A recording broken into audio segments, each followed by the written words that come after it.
ታላቁ ዲፕሎማሲ በኢትዮጵያ የዓለም አይኖች ሁሉ አዲስ አበባ ላይ ሆነዋል። የዲፕሎማሲው የዓለም የልብ ትርታም በአሁኑ ሰዓት የዓለም አይኖች ሁሉ ወደ ምስራቅ አፍሪካዊቷ እንቁ ኢትዮጵያችን ላይ አርፈዋል።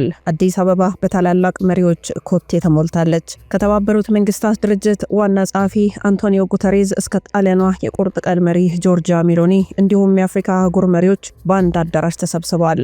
ይህ የዲፕሎማሲው አውሎ ነፋስ ኢትዮጵያ የፓን አፍሪካኒዝም ማዕከል ብቻ ሳትሆን የዓለም ፖለቲካ ወሳኝ ተዋናይ መሆኗን ለዓለም ያወጀችበት ክስተት ሆኗል። የጉብኝቱ ዓላማና ፋይዳም ይህ የሀያላን መሰብሰብ ዝም ብሎ የመሪዎች ሰላምታ ሳይሆን ጥልቅ ትርጉምን ያዘለ ነው። ስትራቴጂካዊ አጋርነቶች ይነሳሉ።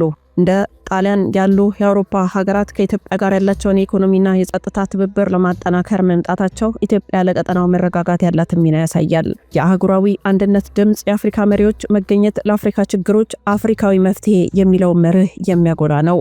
ከአባይ እስከ ቀይ ባህር የብሔራዊ ጥቅምና የህልውና ጥያቄ።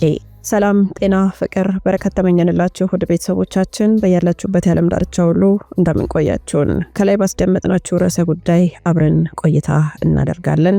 የርዕሰ ጉዳይ ለኢትዮጵያችን ምን አንድምታ አለው የሚለውን አብረን እንፈትሸዋለን። አብራችሁንም ስለምትሆኑ ከወዲሁ እናመሰግናለን። ሮማን ጸጋዬ ነኝ ከአክሱም ቲዩብ። ሰናይ ቆይታ ይሆንላችሁ። ኢትዮጵያችን በአንድ በኩል የውስጥ ፈተናዎች እየተጋፈጠች በሌላ በኩል ደግሞ የህልውና መሰረቶቿን እያስጠበቀች ትገኛለች። ታላቁ የአባይ ግድብ ይህ የኤሌክትሪክ ምንጭ ብቻ ሳይሆን የኢትዮጵያውያን የክብርና የሉዓላዊነት አሻራ ነው። አባይ ለጎረቤቶቿ የሰላም የልማት ተምሳሌት እንዲሆን ያላትን ቁርጠኝነት ለዓለም መሪዎች ለማስረዳት ታላቅ ዕድልን ፈጥሯል። የቀይ ባህር በር ኢትዮጵያ እንደ አንድ ግዙፍ ሀገር የባህር በር የማግኘት ተፈጥሯዊ እናም ህጋዊ ፍላጎቷን በዲፕሎማሲያዊ መንገድ እያስተጋባች ነው። የጥያቄ ለኢኮኖሚ እድገቷ ብቻ ሳይሆን ለአፍሪካ ቀንድ የንግድ ፍሰት መሳለጥ ወሳኝ መሆኑን መሪዎቹ እንዲረዱት እየተደረገ ነው። ኢትዮጵያ አሁን ካለችበት ውስብስብ የውስጥ ጦርነት ፖለቲካዊ ቅርቃሮታ የሰላም አየር እንድትተነፍስ የዓለም መሪዎች መገኘት ትልቅ አቅም እንዳለው ተንታኞቹ እየተናገሩ ነው። ኢትዮጵያ እንደ ጥንታዊት የጥበብ ምንጭነቷ ከገጠማት ፈተና በላይ የምትረዝም ታላቅ ሀገር ናት። ይህ የዲፕሎማሲያዊ ንቅናቄ ሀገሪቱ በንግግርና በውይይት ችግሮቿን ፈታ ወደ ቀደመ ገናናነቷ እንድትመለስ አጋዥ ይሆናል ተብሎ ይጠበቃል። የዓለም ሀያላን አዲስ አበባ መግባታቸው ኢትዮጵያን ለማግለል ሳይሆን አብረዋት ለመቆም መወሰናቸውን የሚያሳይ ትልቅ ድል ነው። የቀይ ባህር የዲፕሎማሲ ጥረት ኢትዮጵያ በሰላማዊ መንገድ የባህር በር ለማግኘት የምታደርገው እንቅስቃሴና የጎረቤት ሀገራት ምላሽ ምን ሊሆን ይችላል? የታላላቅ ሀያላን ሚና እንደ ጣሊያንና የተባበሩት መንግስታት ያሉ አካላት ኢትዮጵያ የውስጥ ሰላም ላይ ሊኖራቸው የሚችለው አዎንታዊ ተጽዕኖ፣ እንዲሁም የአዲስ አበባ ገጽታ፣ ከተማዋን ዓለም አቀፍ ስብሰባዎች ያላትን ዝግጁነትና የቱሪዝም እድሎች፣ እነዚህን ሶስቱን ቀድመን እንፈትሻቸው። የአፍሪካ ህብረት 37ኛው መደበኛ ጉባኤ አዲስ አበባ የአፍሪካ መዲና እንደመሆኗ በየዓመቱ የካቲት ወር ላይ የአህጉሪቱ መሪዎች ስለ ሰላም፣ ደህንነትና ልማት ለመምከር ይሰበሰባሉ። የአንቶኒዮ ጉተሬዝ መገኘት የተባበሩት መንግስታት ድርጅት ዋና ጸሐፊ የሚመጡት በአፍሪካ እና በዓለም አቀፉ ማህበረሰብ መካከል ያለውን ትብብር ለማጠናከርና በኢትዮጵያ ያለውን የሰላም ሂደት ለመደገፍ ነው። የጆርጂያ ሜሎኒና የሌሎች ሀያላን ጉብኝት ጣሊያን ከቅርብ ጊዜ ወዲህ የማቲ ፕላን የተሰኘ አዲስ የአፍሪካ ስትራቴጂ ቀርጻለች። ኢትዮጵያን ደግሞ የዚህ ፕላን ዋነኛው ማዕከል አድርገዋታል። መሪዎቹ የመጡት በኢነርጂ፣ በስደት ቁጥጥር፣ በኢንቨስትመንት ዙሪያ ከኢትዮጵያ ጋር አጋርነት ለመፍጠር ነው። በአፍሪካ ህብረት ግብዣ አብዛኞቹ የአፍሪካ መሪዎች የዓለም አቀፍ ተቋማት ኃላፊዎች የሚመጡት በህብረቱ ጥሪ መሰረት ነው። በኢትዮጵያ መንግስት ግብዣም እንደ ጆርጂያ ሜሎኒ ያሉ የሀያላን ሀገራት መሪዎች ግን በኢትዮጵያ መንግስት በጠቅላይ ሚኒስትር ዶክተር አብይ አህመድ ልዩ ይፋዊ የሥራ ጉብኝት ግብዣ መሰረት ነው የሚመጡት። ይህም ኢትዮጵያ በዲፕሎማሲው መስክ ያላትን ተሰሚነት ለመጨመር የምታደርገው ጥረት አካል ነው። ዘርፉ ኢኮኖሚ፣ ፋይዳው ደግሞ ከአውሮፓና ከባህረ ሰላጤ ሀገራት ጋር የሚያደርጉት የቢሊዮን ዶላር የኢንቨስትመንት ስምምነቶች ናቸው። ስለ ሰላም ሲነሳም የውስጥ ግጭቶችን ለመፍታትና የሽግግር ፍትህ ሂደቱን ለማገዝ የዓለም አቀፉ ማህበረሰብ ድጋፍን ማግኘት ትሻለች። ጂኦፖለቲካ፣ የባህር በር ጥያቄና የአባይ ግድብ ጉዳይ ለመሪዎቹ በቅርብ በማስረዳት ተቀባይነትን መገንባትን ያጠቃልላል። ገጽታም አዲስ አበባ አስተማማኝ፣ ዘመናዊና ለዓለም አቀፍ ስብሰባዎች ብቁ መሆኗን ማሳየት ነው። ከውስጥ ጦርነትና ከቀይ ባህር ጉዳይ ጋር ያለው ቁርኝትን ስንፈትሸው መሪዎቹ በዚህ ወቅት መምጣታቸው ለኢትዮጵያ ትልቅ የፖለቲካ ትንፋሽ ነው እየተባለ ነው። ለውስጥ ሰላሟ በተለይ ለኢትዮጵያችን የዓለም መሪዎች አዲስ አበባ መግባታቸው ኢትዮጵያ ካለችበት የውስጥ ቀውስ ወጥታ ወደ መረጋጋት የተመለሰች መሆኑን ለዓለም የምታሳይበት ምስክርነት ነው። ለቀይ ባህርና ለአባይም ኢትዮጵያ በጎረቤቶቿ ላይ ያላትን ተጽዕኖ ፈጣሪነት ሪጂናል ፓወር ለማሳየት ፍላጎቶቿን በዲፕሎማሲያዊ ጫና ለማስከበር እነዚህ ስብሰባዎች እንደ ወርቃማ ዕድል ያገለግሏታል።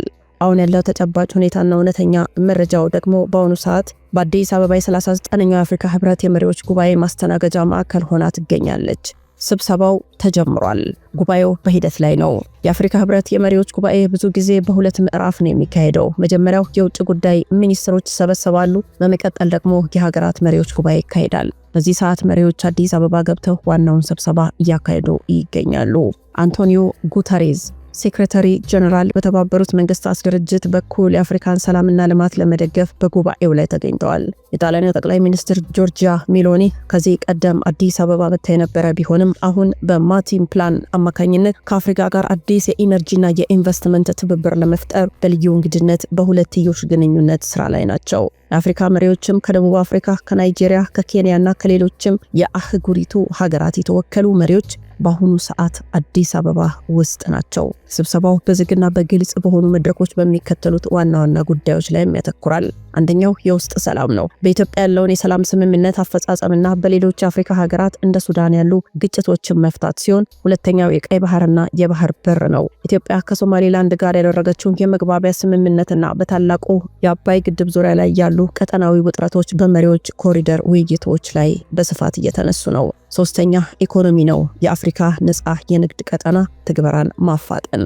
ዓለም አቀፍ ሀያላን መንግስታት እንደ አሜሪካ፣ አውሮፓ ህብረት፣ ቻይና ያሉ ተወካዮቻቸውን የላኩት ኢትዮጵያ በአፍሪካ ቀንድ ያላትን ስትራቴጂካዊ ቦታ ስለሚረዱ ነው። ኢትዮጵያ ካለችበት የውስጥ ፈተና ወጥታ የምስራቅ አፍሪካ የኢኮኖሚ ሞተር እንድትሆን ግፊት እያደረጉ ነው። በአሁኑ ሰዓትም በአዲስ አበባ በከፍተኛ የዲፕሎማሲ ንቅናቄ ላይ ናት። መሪዎቹ ተሰብስበዋል። ውይይቶችም እየተካሄዱ ነው። ይህ ክስተት ደግሞ ለኢትዮጵያ ትልቅ የፖለቲካ እድልና የገጽታ ግንባታ እድል ነው እየተባለ ነው። በአሁኑ ሰዓት በአዲስ አበባ እየተካሄደ ባለው የ39ኛው የአፍሪካ ህብረት የመሪዎች ጉባኤና በጎንዮሽ በተደረጉ የሁለትዮሽ ውይይቶች ላይ የተነሱት በርካታ ኮንክሪት ሀሳቦች አሉ።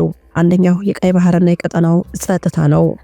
ሬድ ሲ ክራይሲስ የአጀንዳ በዝግ ስብሰባዎች ላይ በስፋት የተነሳና ትኩረትን የሳበ ነው። የባህር በር ጥያቄ ኢትዮጵያ ከሶማሌላንድ ጋር የተፈራረመችውን የመግቢያ ስምምነት MOU ተከትሎ የቀጠናው ሀገራት መሪዎች በጉዳዩ ላይ መክረዋል።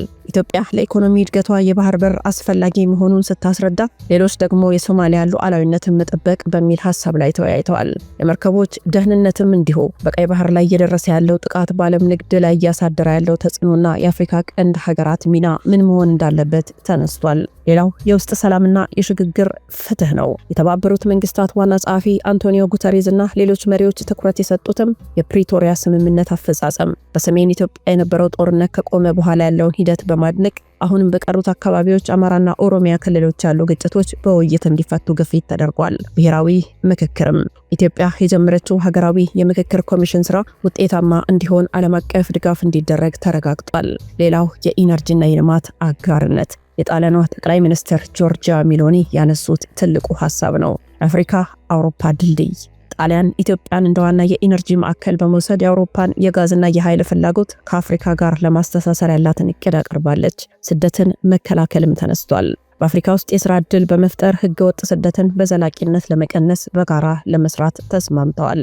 ሌላ የተነሳው የታላቁ አባይ ግድብ ነው። ምንም እንኳን ግድቡ ወደ ማጠናቀቂያው ቢቃረብም በመሪዎቹ መተላለፊያ ላይ የሚከተሉት ነጥቦች ተነስተዋል። በኢትዮጵያ ሱዳንና ግብጽ መካከል ያለው ውጥረት በዲፕሎማሲያዊ መንገድ ብቻ እንዲፈታ የአፍሪካ ህብረት የበኩሉን ጥረት እንዲቀጥል ተጠይቋል። ኢትዮጵያ ግድቡ ለጎረቤት ሀገራት የኤሌክትሪክ ኃይል በማቅረብ ቀጠናዊ ትስስርን እንደሚያጠናክር በድጋሚ አረጋግጣለች። የኢኮኖሚ ማሻሻያና የብድር ሽግሽግም እንዲሁ በውይይቱ ላይ ተነስቷል። ኢትዮጵያ እያደረገች ያለችው የማክሮ ኢኮኖሚ ማሻሻያ ዓለም አቀፍ የፋይናንስ ተቋማት እንዲደግፉትና የውጭ ብድር ጫና እንዲቀልላት ጥያቄዎች ቀርበዋል። በአጭሩ ስብሰባው ኢትዮጵያን በዲፕሎማሲው መድረክ የብቸኝነት ስሜት ውስጥ እንዳትገባ ያደረገም፣ ይልቁንም የዓለም ሀያላን ለቀጠናው ሰላም ሲሉ ከኢትዮጵያ ጋር መስራት ግዴታቸው እንደሆነ የተረዱበት መድረክ ሆኗል።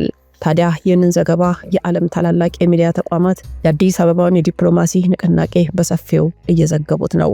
ኢትዮጵያ በአፍሪካ ቀንድ ያለ ስልታዊ ቦታና አሁን ያለችበት የውስጥና የውጭ ተጽዕኖ ጉዳዩን የቀኑ ዋና ዜና አድርጎታል። እነ ቢቢሲ ከዩኬ ቢቢሲ በተለይ በአንቶኒዮ ጉተሬዝ ንግግር ላይ ትኩረት አድርጎ ዘግቦታል። የተባበሩት መንግስታት ዋና ጸሐፊ በአፍሪካ ህብረት ጉባኤ ላይ አፍሪካ በዓለም አቀፍ ተቋማት እንደ ደህንነት ምክር ቤት ያላትን ውክልና እንዲከበር ድምጻቸውን አሰምተዋል በሚል ተዘግቧል።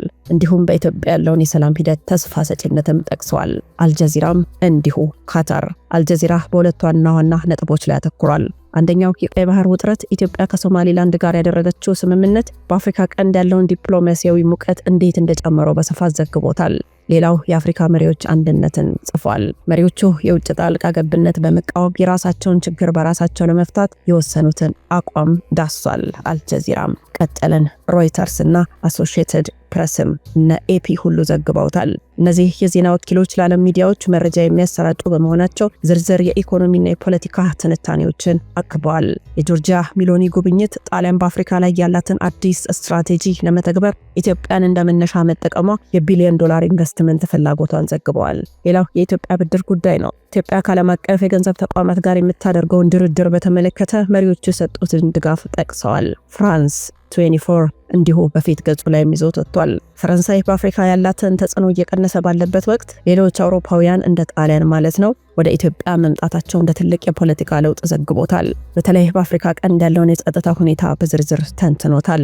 አፍሪካ ኒውስም እንዲሁ በፊት ገጹ ይዞት ወጥቷል። አዲስ አበባ የዲፕሎማሲው መናኸሪያ በሚል ርዕስ የከተማዋን ዝግጁነትና የአፍሪካ ህብረት አህጉራዊ አጀንዳዎች እንደ ነጻ የንግድ ቀጠና በስፋት ዘግቦታል። ሁሌም ሚዲያዎች የሚስማሙበት ታዲያ አንድ ነጥብ አለ። ኢትዮጵያ ምንም እንኳን የውስጥ ፈተናዎች ቢኖሩባትም አሁንም የአፍሪካ ፖለቲካ የስበት ማዕከል መሆኗ አልቀረም የሚል ነው።